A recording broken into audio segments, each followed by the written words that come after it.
All right, I think we're ready to go. Hello everybody, my name is Jo. Welcome to the 5th installment of our In-Session series. Today's subject is tackling some of the toughest challenges of our age through design, and we have over 360 guests from 40 countries joining us today. Welcome. Before introducing you to our esteemed speakers Nadia and Judah, I'd like to cover a few housekeeping items. First, today's webinar is being recorded. We will share the recording on our event page at some point next week. Please use the chat button if you have any difficulties regarding the webinar. We invite you to ask questions by using the Q&A button. You can upvote questions if you like, and any remaining unanswered questions at the end of the webinar, we will try to get our speakers to answer and make the answers available on our event page. Without further ado, please join me in welcoming Nadia and Judah. I'm going to hand you over to Nadia, who is going to start today's conversation. Thank you. Hello, thank you very much. It's a pleasure to be here. I'm Nadia Danhash, as Jo said, and I'm an investor and developer and manager of innovation. At the RCA, I've led investments in over 70 spin-out companies, and I've been involved in supporting and mentoring almost double that number both at and outside of the RCA. What I want to talk about before I introduce our guest speaker is just to set the scene, is to talk about the context of the Royal College of Art. So what makes the RCA unique, I think, innovation capabilities. What the RCA does is it sort of encourages and teaches unbounded thinking. And that's really important when you're trying to come up with two really major challenges. And some of the challenges that we're going to talk about today are, some of the biggest challenges facing the world. Certainly many of them are addressed by the United Nations Social Development, Sustainable Development Goals, the SDGs. Before I start talking about, before I introduce Judah, I think it's kind of in setting the scene, what I want to say is, yes, we teach unbounded thinking, we stimulate and encourage and catalyze people to think in that way, but then what we also do, and what's also very important, is to make sure that these ideas and these solutions are economically and financially feasible and viable. And so obviously we have to do a lot of work on what the business model is going to be to make them successful. So I want to just share with you my screen, share a few examples of, sorry, forgive me, I've just hit the wrong button. There we are. What I want to do is show you a few examples of the sorts of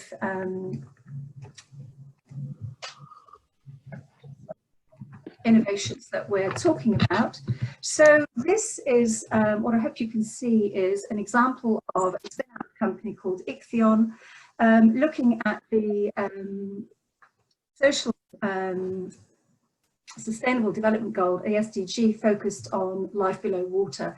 As you probably know, there are around 12 million tons of plastic entering the ocean each year. And this is something that the founder of Ichthion, Robert Rouse, felt very strongly about, but also how do you make it that collecting plastic both effective but also financially sustainable? So developed a generative system to recover the pollution, including the microplastics, that by being generative also makes it affordable and commercially sustainable. In 2018, there were 50 million tons electronic waste that were generated, of which around 8% were made up of printed circuit boards, or as we know them, PCBs. And the trouble with PCBs is they contain some precious elements that could be recycled, but the substrate that they're usually built on is non-recyclable material that has to be shredded and then burned to recover the precious metals. Clearly an unsustainable toxic process, not good for the planet, not good for the amount of recoverables that you can make. So this led to one of our founders coming up with the idea of what if you could use something that was totally friendly to the environment, totally recyclable, and he settled on Flax to produce these boards, which are known as Soluboard, which perform the same function that you have in a an unenvironmentally friendly PCB, but now at the end of life of the PCB, you can put it in hot water and dissolve the flax material, which can then be recycled, and you can recover a much better quality precious metals from the PCB to reuse them. And this is a company that's working now on putting these things into white goods, so your fridges and freezers and products like that, to hopefully reduce the amount of e-waste that's generated every year. Another example is the problem that we have with cattle. So demand for these products is rising and rising and rising all the time. And yet cattle, the world's 1.6 billion cattle, are major contributors to global warming. Their methane emissions largely come from the nose and mouth. In fact, 95% of the emissions come from the nose and mouth. So one of our community school of communication students came up with the idea of, what if we design a wearable that captures cow burps and converts the CO2, the methane, into CO2 and water vapor, which is 85 times less damaging to the planet. Obviously, we've been working with him for a couple of years, and he's now working with Europe's largest dairy and cattle producers. He has many trials away, and we expect to see a product launch in early next year.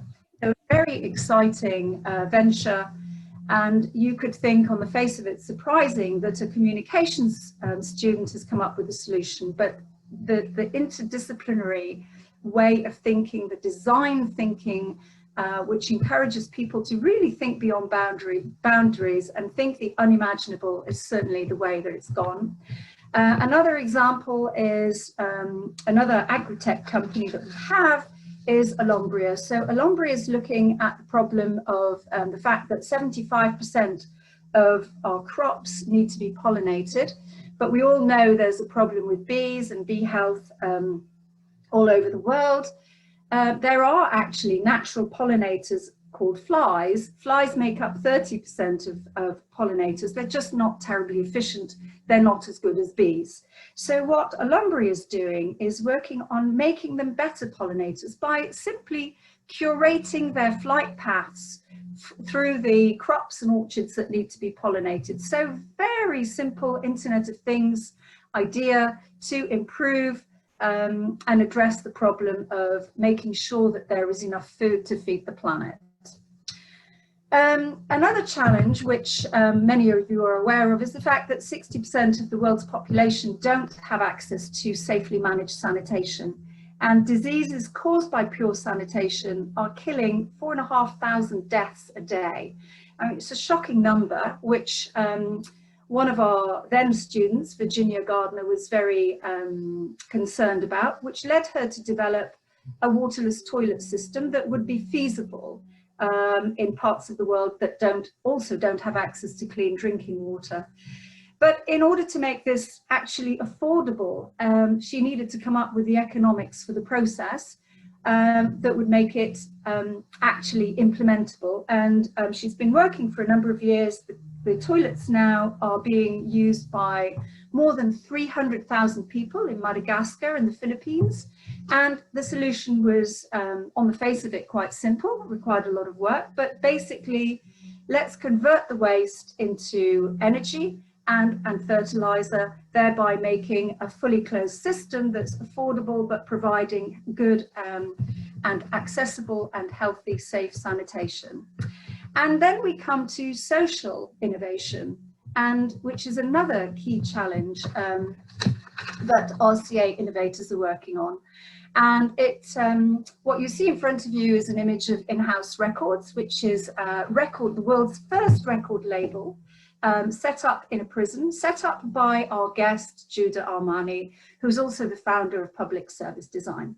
Before I welcome and introduce Judah, let me just tell you that the list of how many awards that Judah and InHouse Records has won. He's been nominated as one of 15 social entrepreneurs to watch in 2020.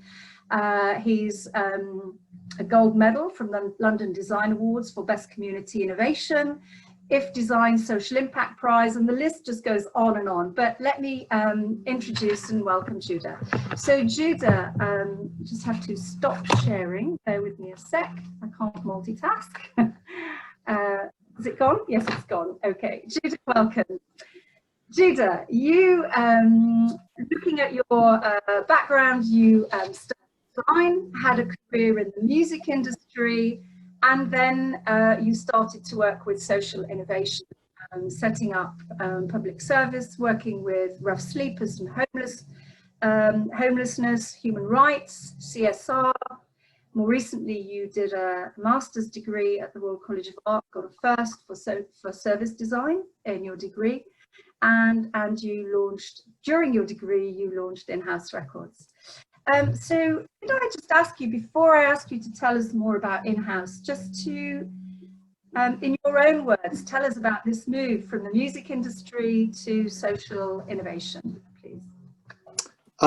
Yeah, well, thank you also for having me. I feel welcomed. I think it's quite grand. I like the title music industry. I think I was always on the fringes of it. I worked for a fantastic organization that's an American guitar company called Fender, and I was doing their artist relations in the UK. But the move really came through, I think there were two books that took me away from what I was doing and took me towards design. I remember reading No Logo for the first time, Naomi Klein's, and then a book that Nick DeLeon wrote, which was called Design London. And both of those books made me reframe, re-challenge at a point in my life where I just wasn't a fan of myself anymore, and certainly the person I've become. So it all kind of crystallized into, I want to change what I'm doing, but actually, more importantly, I just want to change me. Okay. So tell us a little bit about, I should just say, Nick DeLeon is was then the head of service design, and still a key member of the college. Tell us, please, about InHouse. Sure. So InHouse Records is a response to super high reoffending rate. It's around 60-odd%. It wobbles a bit in the UK. And it's a record label. The world doesn't need another record label, but it's a slightly different record label. Our goal isn't necessarily to have loads of number ones, although that would be nice. Our goal is to help guys not go back to jail. So we have a different kind of bottom line. We operate in multiple prisons in the Southeast. We're built on choice, relationship, and music. And we can talk a little bit more about those three things later. But in essence, it was a co-creative exercise. All the examples that you listed earlier, Nadia, were brilliant examples of like real designers. And my design is rarely, you know, a material solution that's innovative. I just like working with people, and within working with people, understand the opportunity to release capacity through appreciating our interdependence. So InHouse Records reduces reoffending. It does so on a micro scale at the moment, but still it's significant.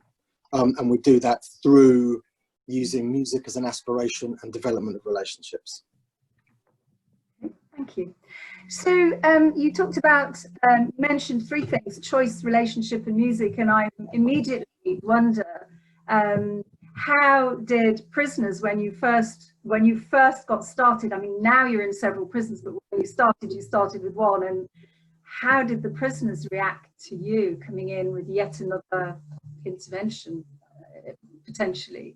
That could be how they viewed it, right? I think that's exactly how they view it. And I think that's true for anyone that puts himself in a place of wanting to be an agent of change in a difficult situation. What is driving the designer? And I think very much, whether it was homelessness or whether it was the criminal justice system, the people just needed to know why I was doing it. What was I willing to give up?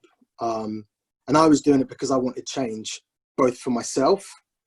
And I know that if you want to seek change, it's best to be around other people that want change as badly as you, but also to facilitate change. So that idea meant that, yeah, you're right. For a group of people that are very, very, very low in hope and very, very, very low in trust, what is most important is, why are you here? What do you want to do? And then secondly, it wasn't about these are my ideas. It was very much, how do we together create something? And not just the prisoners.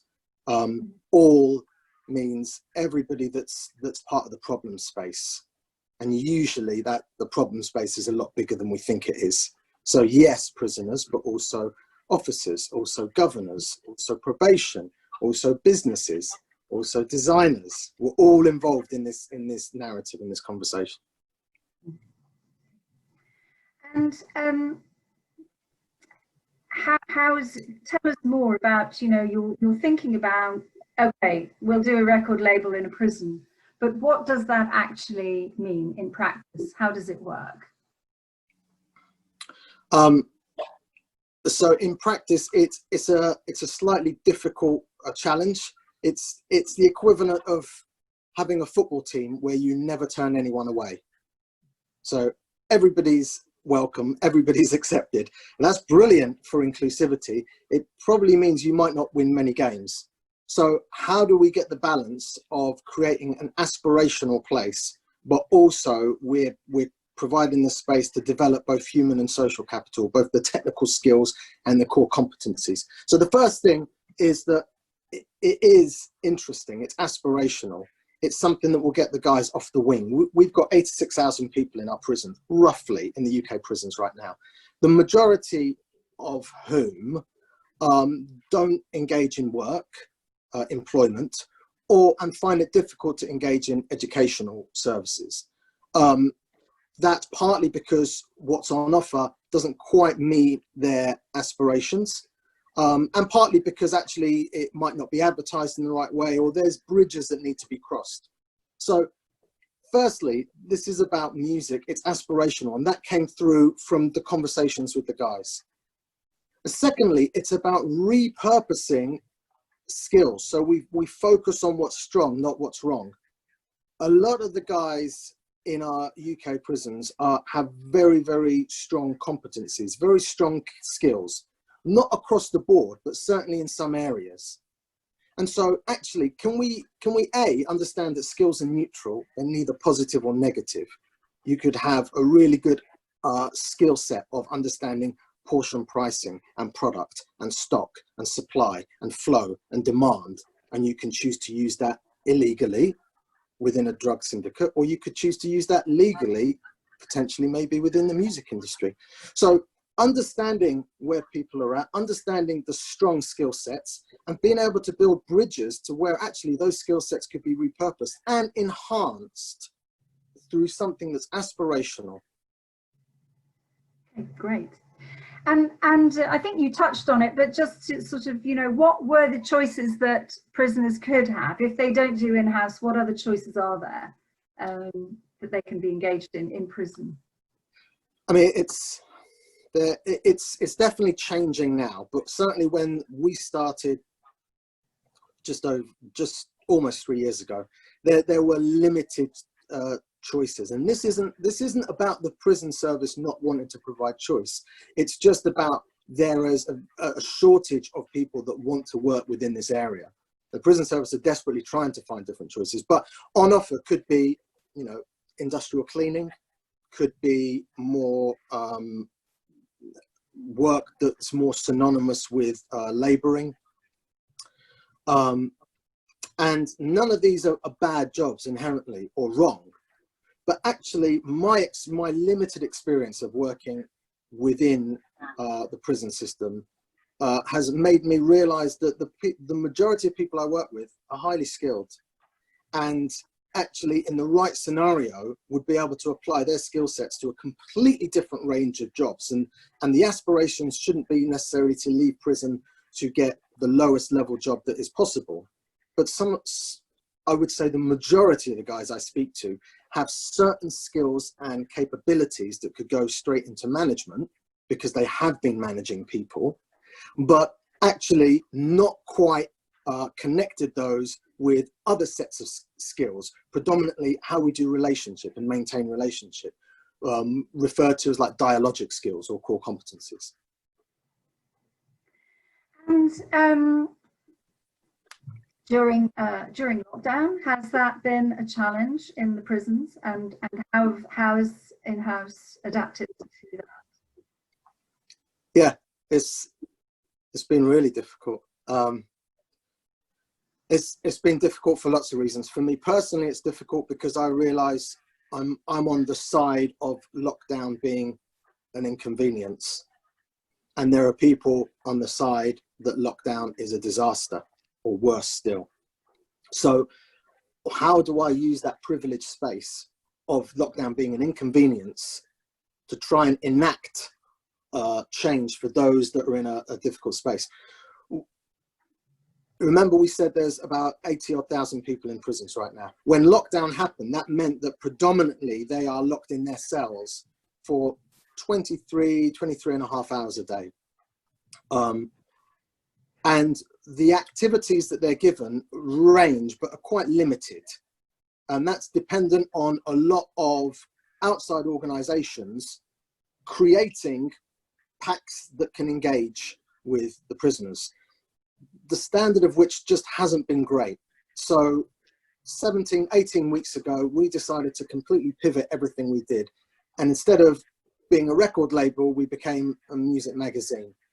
We decided to create a 45-page full-color recycled paper magazine that's delivered every week, full of articles written by the in-house staff. So they're not necessarily the best music journalists in the world, but they know the audience really well because they've been working with the guys for the last 3 years.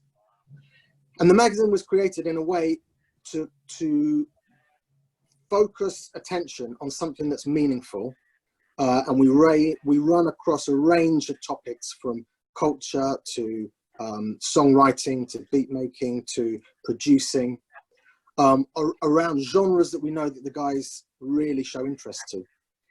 And we wanted to deliver beyond the promises I've made to the learners that we work with in prison, to the general prison population. So the response to the magazine was really high, and we are now delivering in prisons beyond those that we would normally work in. And we're delivering up to 3,000 a week. So we delivered our 30,000th magazine a couple of weeks ago. It increases literacy. The magazine has been engaging with the guys for 3 to 4 days. They're waiting for the next issue to come. It comes with a CD that promotes reading the magazine as well, and also has an interview with one of our graduates every week, someone that's left in-house, left prison, but continues to work with us on the outside. That's inspirational interview. And it keeps the guys going. And it was a response really driven out of, I want to be on the other side of this, knowing that we did absolutely everything we could to support guys who were in ridiculously challenging circumstances. Great, thank you. It's impressive. And you mentioned graduates. Tell us a bit about what happens with graduates. How does InHouse engage with them? Well, the narrative is still the same, although the environment changes. Part of what we discovered through InHouse was we don't really create change. I don't think anyone creates change in any human being. We can only change ourselves, right? But we can create these safe and enabling environments for change to take place for others, or for others to want to choose that opportunity to take change. And our environment changed from a prison setting to the outside. But if we are able to create a safe and enabling environment in prison, then we're able to continue to do that out of prison. So instead of workshops within prison, we swap that for studios or meeting rooms or rehearsal rooms, or coffee shops where we do one-to-ones. We still continue on this journey of exploring musical development, musical skills, the choice around be an artist, be a musician, be a producer, an engineer, a manager, a PR. So there's choice around that, but we still absolutely tether it to the relationship skills, the dialogic skills. So it's a continuation, and the platform we've designed is called Continuum, which is actually, it's a joined up approach. We are a through the gate service. We do continue to work with the guys when they come home, but we don't suddenly switch it up and say, all right, now we're suddenly something completely different. It's a continuation of how we've always been.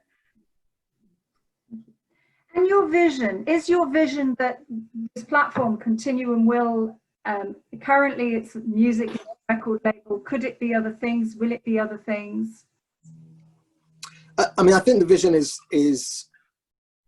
bigger. We were talking earlier with Peter as well. Look, creativity heals, right? The process of being creative has a healing element to it, and coupled with design, coupled with making sure that everyone in the problem space is part of creating the agency for safe and enabling environments for change, we can then see not just change for individuals that might be part of a record label program or a magazine program or a fashion program, but we can then start seeing systemic change. We can then start seeing design leveraging to change bigger questions, questions that the criminal justice system looks at as to say, is the answer punishment or is the answer rehabilitation? You know, and we can start applying some design thinking to some bigger narratives that can create better pathways for how we move forward within the criminal justice system.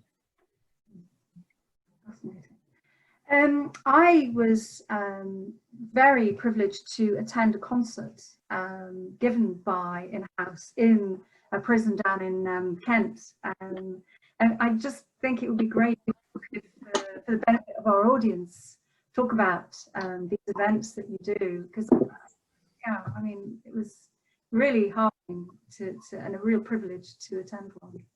I remember, it was great. Well, we do what we say we are. So we don't have a program of teaching. Literally, when I mean, we do, but it's not taught learning in the orthodox fashion. It's very much when we start in a jail, guys, we have 3 months to do a concert, and a concert which you're going to manage, perform, write original music for, market, do the lighting for, host. We're here to support and develop and provide the opportunity to learn the technical skills that you need, and also some of the dialogic skills in terms of writing to stakeholders.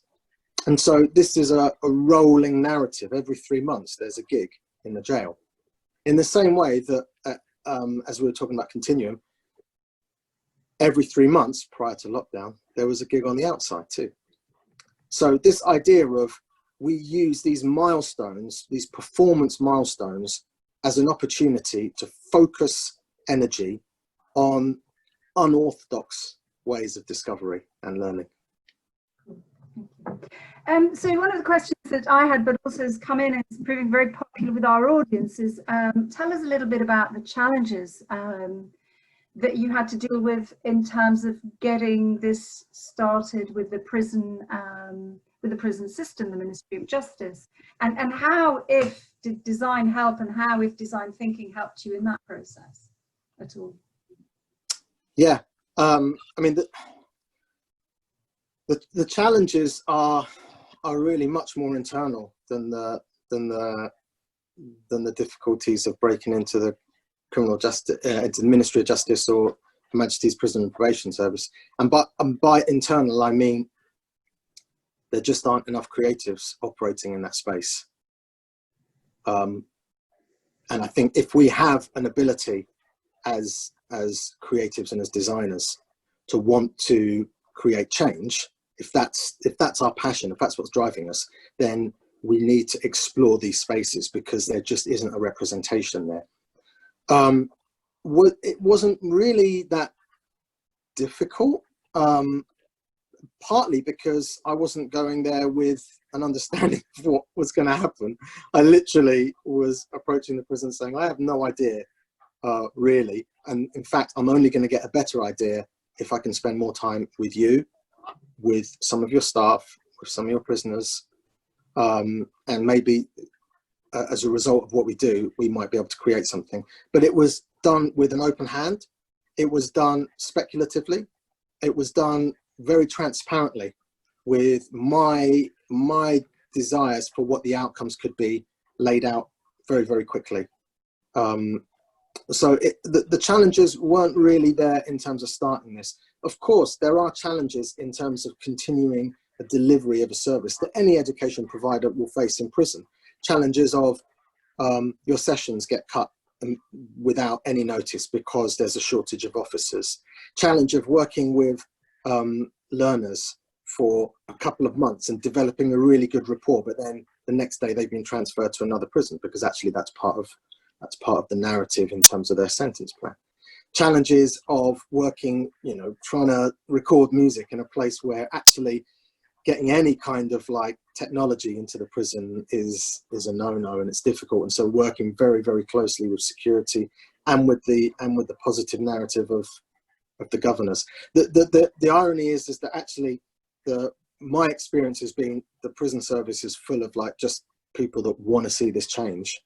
But there is a systemic element that everybody feels sort of bound by, and we have to move in and around. I'm wondering, and still whether you think, you know, you launched this, if I'm right, whilst you were doing a postgraduate degree in service design, and I'm wondering, how, if at all, how was it shaped by that process? I mean, I'm imagining it was, but I, you know, don't want to put words into your mouth. So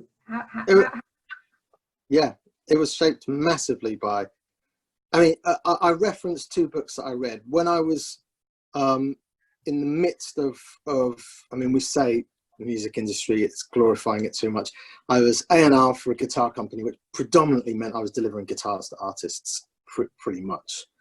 I read No Logo then, a complete change, but it was only until I read Design London, that initiative that Nick de Leon was spearheading, that after reading that, I realized that I didn't really care what this guy was teaching. I just needed to be where he was.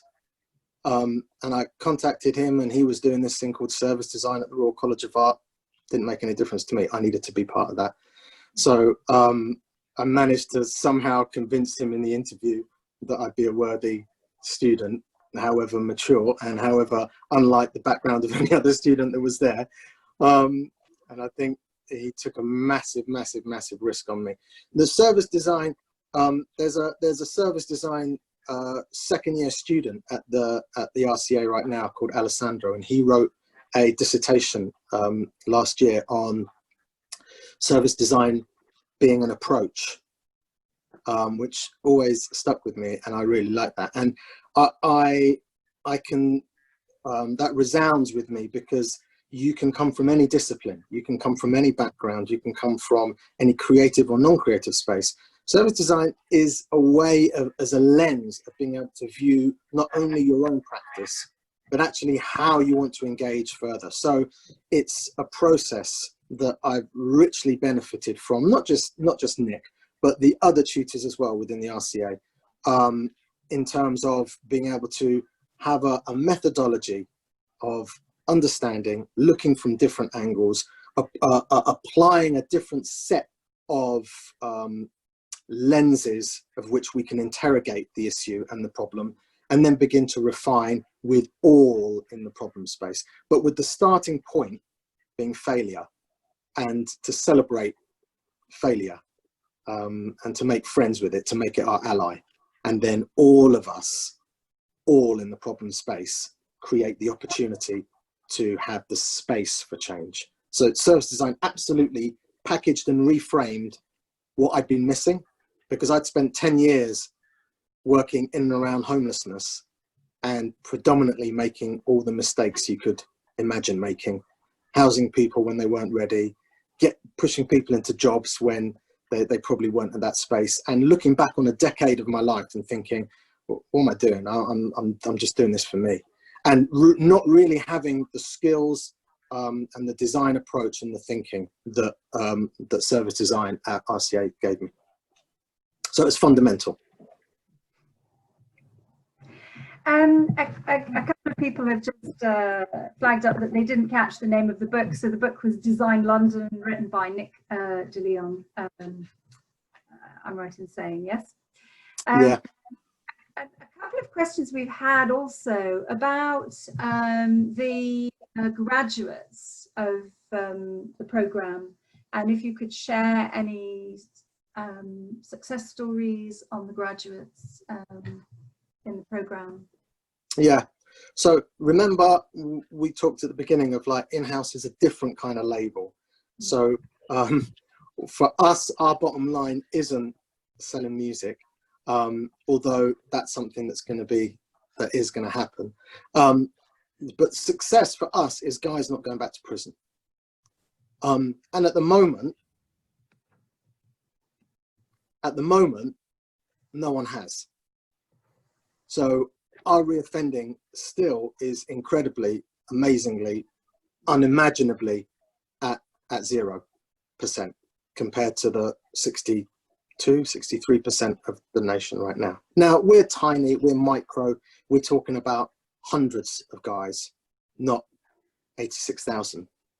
But that's what success means. Now, if you're asking about individual success stories, yeah, there are.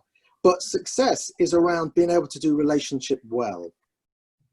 To be able to, if you can do relationship well, if you have those dialogic skills to do relationship better, then of course you're going to end up being in a job longer. You're going to be a better employee, right? But you're also going to be a better father and a better husband and a better member of community. The skills that we all take for granted around doing relationship well, the nuanced skills around communication, around accountability, taking responsibility for our actions, around adaptability of how we deal with change and criticism, those nuanced skills that get lumped into this thing called social capital. Actually, for a lot of the guys, they were missing through no fault of their own, through their formative years, because actually the family unit or the lack of going to school didn't provide that. And so everything that they've built has been built on a foundation that was quite rocky.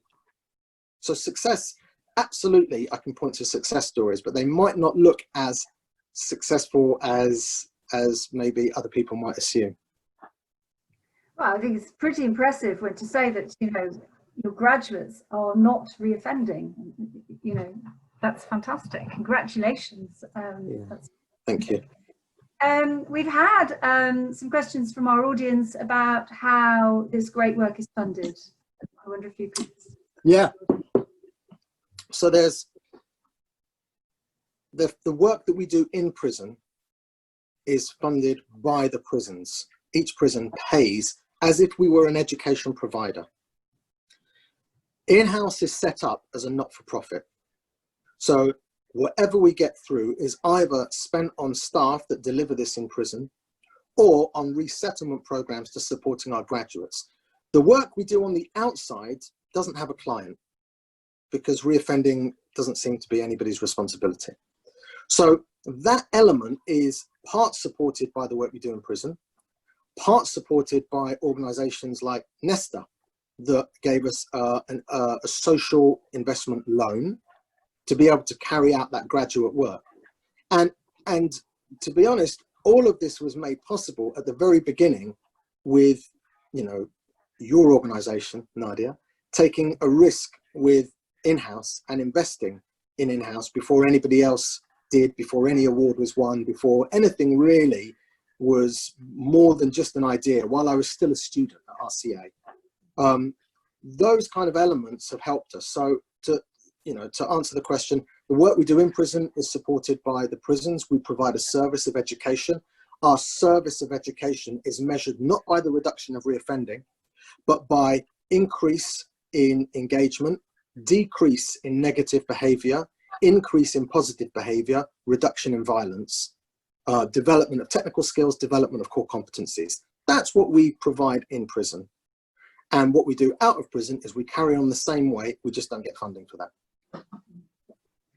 And I should say that in you receiving the backing and support of your colleagues and you know, the staff and academics and practitioners in the service design course and also InnovationRCA, is that we could see that somebody who had vision but also were absolutely focused on this has to be a sustainable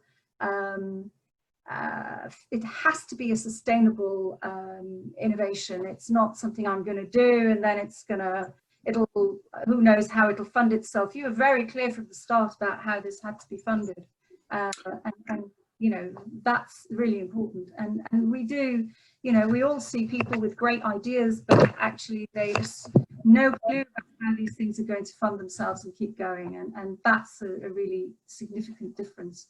And I guess what makes you a social innovator and entrepreneur, rather than just someone with great ideas. So let me just on that point, just real quick, that's lovely to say. I've also realized over time that it's always best to do something with people that are a lot smarter than you. So it was important for me that you had people like Nick there, that Nadia, you were involved, that there was, from the music industry, there was Jim Chancellor that runs a label called Fiction that I approached, and really Neil Sartorio, who is a partner at EY and a real innovator. All these people, just a lot cleverer than I am, bringing them together with some passion and with some desire makes the opportunity for creating the space for change so much easier than trying to pigeonhole oneself down this kind of like blind alley of being the superhero designer that's going to come up with the Don Draper idea. It's just never been like that for me.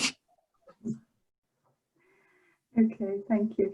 One of the questions we've had is, do you plan to expand this is a question from Britton Chrysler, do you plan to expand your platform outside the UK in the future? Maybe, yeah. So we're looking at being able to do something on the East Coast of America. We're speaking to a correctional facility in Connecticut, and hopefully we've got conversations with RISD, Rhode Island School of Design, and Justin Cook at their Centre for Complexity there. So maybe, but it's going to take a lot of research and a lot of understanding, because we would be foolish. Look, we'd be foolish to assume that in-house can work in every prison in the UK, let alone internationally. And so each time an opportunity develops, we need to spend time looking at that prison to see if the right environment is there for in-house to thrive. Even more so if we're looking at another country. So it's possible, but it just requires a lot of careful planning. Okay. One of our questioners, Sharanya, forgive me, Ramesh, I can't see without my glasses, and vanity doesn't allow me to put my glasses on. And one of the questions that we had is that you mentioned that, well, you know, in your story of InHouse Records, you mentioned that you also wanted to see change in yourself when you started. Could you share a little bit more about your personal journey and how InHouse has impacted you? Yeah, of course. I think everybody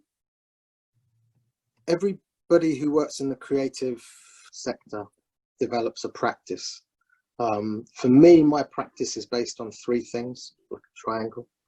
The skills that you're able to pick up and learn, the methodology and process that over time you refine and you make it your own, slightly nuanced, and then, you know, a value system. And then depending on the sector that you work in, one of those is going to be major. Your skills are going to drive you, or your methodology is going to drive you, or your values are going to drive you. For me, my process and my journey is, you know, I came to this country to, I'm in Brighton right now, but I came to England very young, a few months old, but I came as an outsider, and I grew up as an outsider in 70s England, 70s London, and I came from the Middle East. And that provided me with a lot of difficulties integrating, but it also provided me with a lot of opportunities to see society differently, apart from society, and wanting to look at ways of getting back into society. And so once you've experienced being an outsider regularly, consistently, you're able to look at ways of not becoming an insider again. And certainly for the first chunk of my life, those ways of becoming an insider were actually quite unhealthy that I adopted. So my journey was around wanting to relearn healthier coping mechanisms. And in the process of doing that, realized actually there might be others that are on the outside wanting to be on the inside of society in some way. And now that I've found, or I'm finding ways, healthier ways of being able to do that for myself, I'm quite selfish in as much as I want to find more ways of being able to do that for myself. Surely it makes a lot of sense to do that with people who are like me, my tribe, who want to go back into society and have found themselves outside for whatever reason. Great, thank you. We have a question from Lucia Rook asking whether you also work with young offender institutions. Yeah. So there's a young offender institute in London that we work with. Actually, it's one of the, it's brilliant. It's a brilliant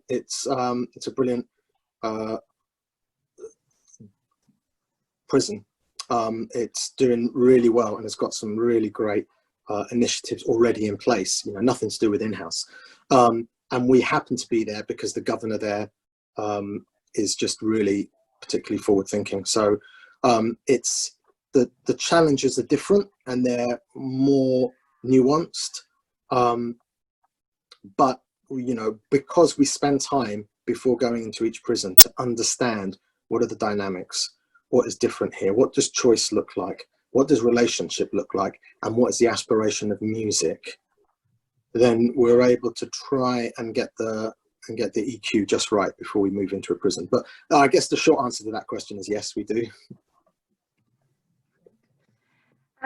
There's a question here from Donovan saying that the direction of this conversation is a lot towards prison. And as this is service design innovation, is this contrasting the fact that opposite of prison is soldier, marine, police, design officer? The police are a design feature with sorry, actually, I'm not sure I understand the question. With decals, satin police, or in form in prison? Actually, I'm not sure I understand the question. Forgive me. So maybe it's difficult for you to answer that one, Judah. Well, I mean, it's difficult. Yeah, it's difficult. I don't understand the question, but maybe I can share a little bit about my experience of the criminal justice system in this country. And we have seen the inherent narrative when I was talking about systemic design is that pretty much ever since the Romans left, we've had a love affair with punishment. We just have engaged in punishment in an incredible way, and also public, with the public squares and the noose and the hanging, drawing, and quartering and the stocks. And we haven't really got a justifiable narrative on whether it's punishment or whether it's rehabilitation. It's still quite a confusing pendulum as to what happens when someone goes to prison. Is at what point in a 10-year sentence does it stop being punishment and start being rehabilitation? Or is it both at the same time? But we've certainly gone, and Foucault talks about this at length, but we've certainly gone from punishing the body to punishing the soul. And we don't really know the effects of what that does, whether it genuinely does rehabilitate or not. That, you know, it's actually, at the moment, we see 64% reoffending. We're not really sure. We've gone from using machines to punish the body to using a kind of a structure to punish the soul. And I guess these really interesting narratives over 600, 700, 800 years further are you know, they have the DNA of the mass of what we're trying to work with now. And when we try and work with tiny new initiatives, we have to be aware that this conversation isn't a 2019, a 2020, a 21st century conversation. This conversation has been going on for hundreds and hundreds and hundreds of years. And so we have to come in with that understanding of, I'm coming to this table and I want to bring as many other people around this table as possible, because unless we see different faces around the table, we're not going to see different outcomes. And those faces around the table, tell us more. So you've got the prisoners, you've got the Ministry of Justice, you've got the prison officers. Do the families, do you involve the families of all the victims? Yeah, that's this new layer that we're now beginning to engage with, because I want to be accountable, and I want to create a level of transparency in what we do. We're about to start releasing a podcast, and the first season is all about interviews with our graduates. We would be presenting a distorted view of the work we're doing if we didn't have the responsibility of creating a season when we're doing interviews with people from within the criminal justice system, and potentially, and definitely, sorry, a season when we're interviewing victims. Because when we understand and we begin to create the space for all to be around the table, we're then doing the work that I genuinely believe design and creativity should be doing in the 21st century, which is bringing together everybody that's in the problem space around the same table. That's, to me, a fundamental role that design can play. We have the creativity and the language to bring all parties that probably would never sit opposite each other to do that. Great. I got a couple of questions, Judah. One about, is InHouse working with any women prisons? So I'll ask you that one first. Yeah. We have been on and off researching 2 women's prisons. We were invited to go in there and do some research. That hasn't materialized yet. That's not for a lack of not wanting to do it. I think we've got the right fuel mixture to be able to do that. The opportunity just hasn't been there for us to do it. It's a very different offering, a service offering, than what we do in the male estates. But still, it's around the label, and still, it's around music, relationship, and choice. But the short answer is no. But the expanded version is not because we don't want to. We actually have something that's ready to go. And somebody else has asked about have you considered working with pre-offenders? Yeah. So there's I mean, it's not really my thing, but there's a rapper, actor, director called Plan B, or Ben Drew, who set up an organization called Each One Teach One, and that works in pupil referral units. And I've been fortunate enough to both work alongside Ben, but also be part of the trustee board of that charity. And so a pupil referral unit, for those on the call that don't know, that's where if you're a kid and your state school doesn't really know what to do with you anymore, then you'll get sent to a PRU. And potentially it's a place where all the bullies go, but it's also a place where the bullied go as well. So in some areas it can be quite a toxic environment, and already the hallmarks are there as almost like a finishing school for the prison estate, because some of the pupil referral units already had the semiotics of a prison, with a fence and locked corridors, and airlock doors and a whole bunch of other things. Yes, so the short answer is yes. I have experienced and continue to be part of that organisation. It's an incredibly difficult space to operate in. Easier to work with boys in that scenario because they tend to have their feelings pretty much just underneath the surface level. Ridiculously hard to work with girls in pupil referral units. My experience is they've just put all their feelings go into deep freeze, and it was just really, really challenging. So there's absolutely, I mean, within pupil referral units, there's a whole opportunity really for some creatives to engage there, but specifically within girls in pupil referral units, I think there's definitely a space for design thinking. Okay. We have another question from Lucy Rook asking if you have researched, or asking to the extent that researched social and emotional development approach and theory is integral to the way you work in prisons. Yeah, absolutely. Absolutely. So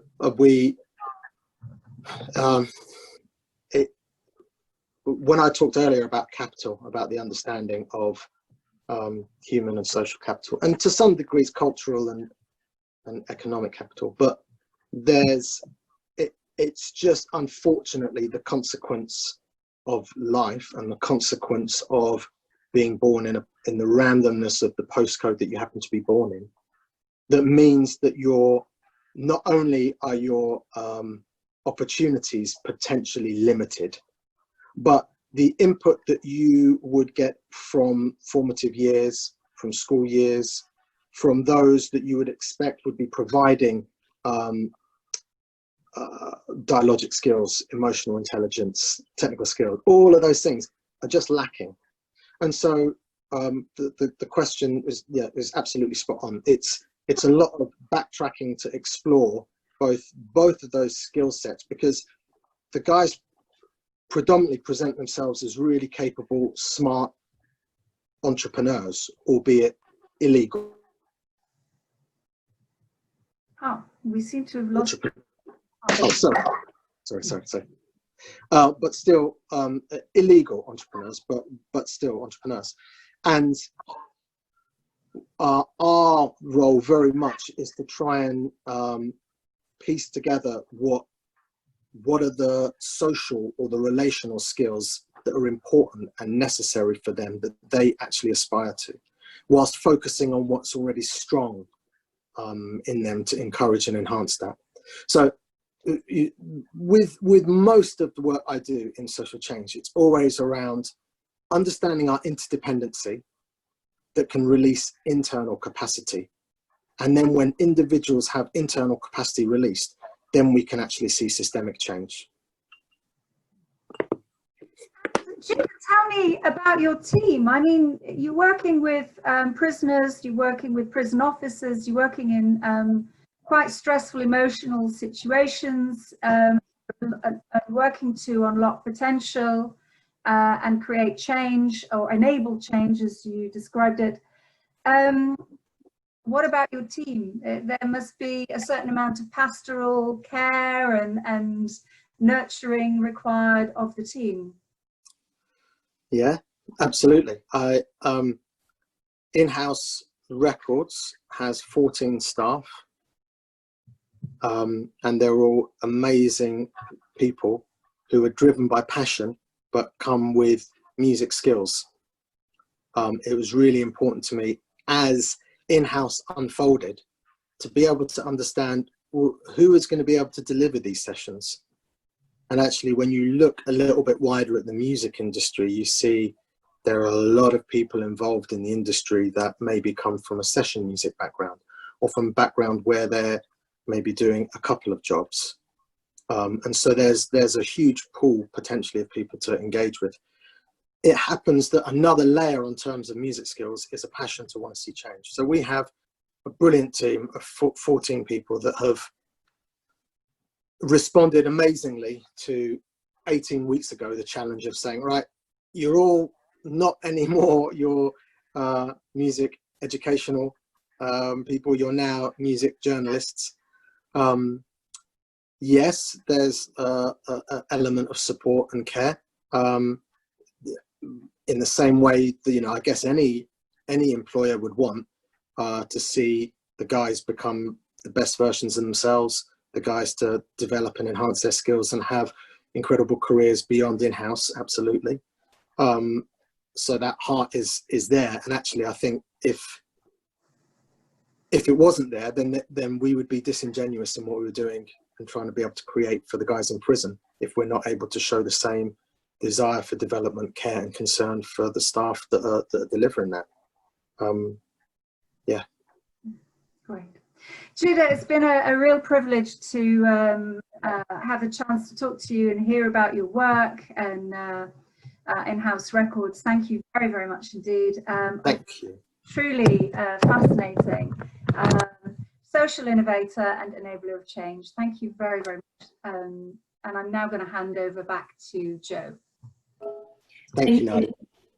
Oh, thank you, Nadia. Thank you, Judah, for a very interesting conversation and for sharing your thoughts and expertise. I would like to share my screen as well. So thank you to everyone who joined us for today's in-session talk. If you have any additional questions or would like to connect directly with the executive education team and the speakers, please use the contact information as seen on this slide. Please follow us on social media at RCA Courses on Twitter and Instagram. Make sure to check our event page for upcoming in-session talks and how to register for free. Again, the URL is on this slide. Thank you for your time. Bye.